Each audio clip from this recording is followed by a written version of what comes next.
Okay, here we are with more questions on ESWT. Another one from Michaela James, thank you. And what we're looking at here is cervical pain. So all the way up this cervical spine there, and how we might use and integrate the shockwave modalities that we've got for that condition. So let's just think a little bit along the lines of a chronic neck pain. Let's just make it as simple as that. Chronic neck pain, person comes into you all across their traps and shoulders. So what do we know that shockwave does?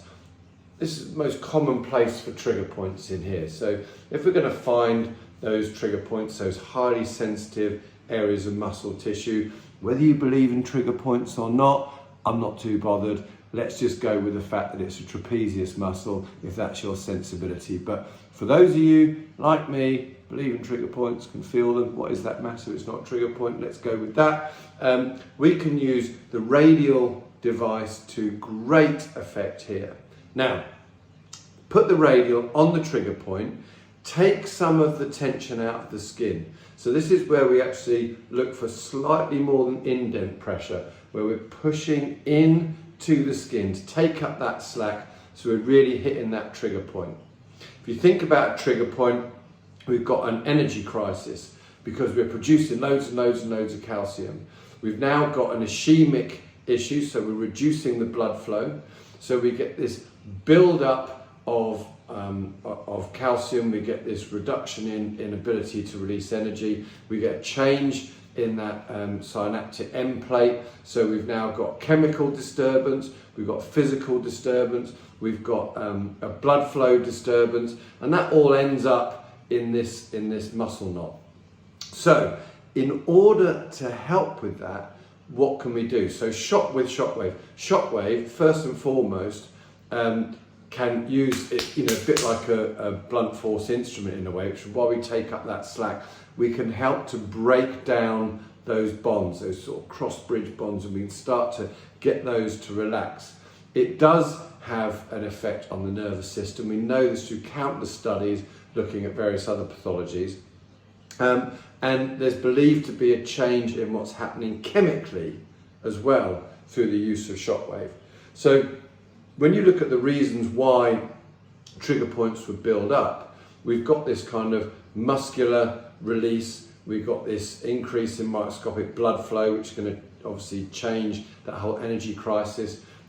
We work on the nerves, and we're also going to be, to a certain degree, working on the chemical balance there as well. So we've got some really great work done into trigger points, which are really well understood, I think. And so we can take that forward, so that if we release this tension through here, and let's think about the origin, the neck of those upper traps, we can therefore release some of that tension. Then we can use it in the same way as we'd use it on the lumbar facet joints, we can use it on the cervical facet joints, which is fantastic because we know that outperforms a facet joint injection. So we can be working on, as I said in the lumbar spine video, we can be working on those soft tissues more so in the bone. Now, if you've got a patient where clinical reasoning wise you've got no concerns, so maybe somebody that would pass all the clinical tests to do, say,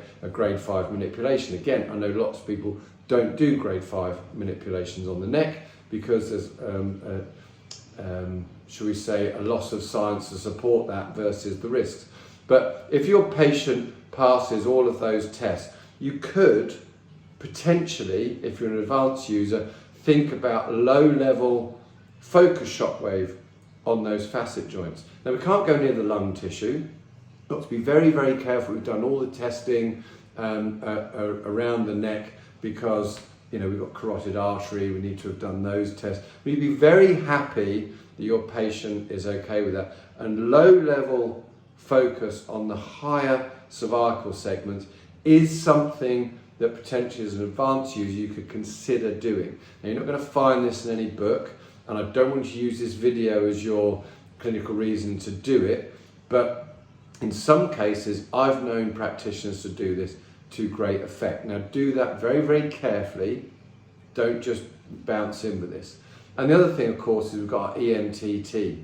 And I like the use of EMTT. Now, around the face and jaw, that can be incredibly painful. Resting on the back of the neck, it can be really, really helpful. Also, think about your scalene, sternocleidomastoid, those forward flexors, pulling the head forwards, overloading this posterior chain. You can use, in this sort of angle, your radial device against those muscles to again release some of that tension from our forward head posture, poking chin, and start to build up with chin tucks, those double chin making exercises. Try and build up those deep neck flexors, which in turn will release that tension in the upper back. I really like exercise where you're lying prone and you do what we call the IJWTYH type exercise, where you're really working that retraction of the shoulders, lying face down, working the lower back, working the rhomboids, keeping the head in a nice position, not looking up but looking down at the floor. Maybe we'll do a slightly bigger video on that exercise for scapular setting, but employing all of that is really very, very useful, and that helps with that whole cervical neck issue. So not just talking about shockwave and EMTT, but the whole process there. Hope that's helpful. Keep them coming, Michaela.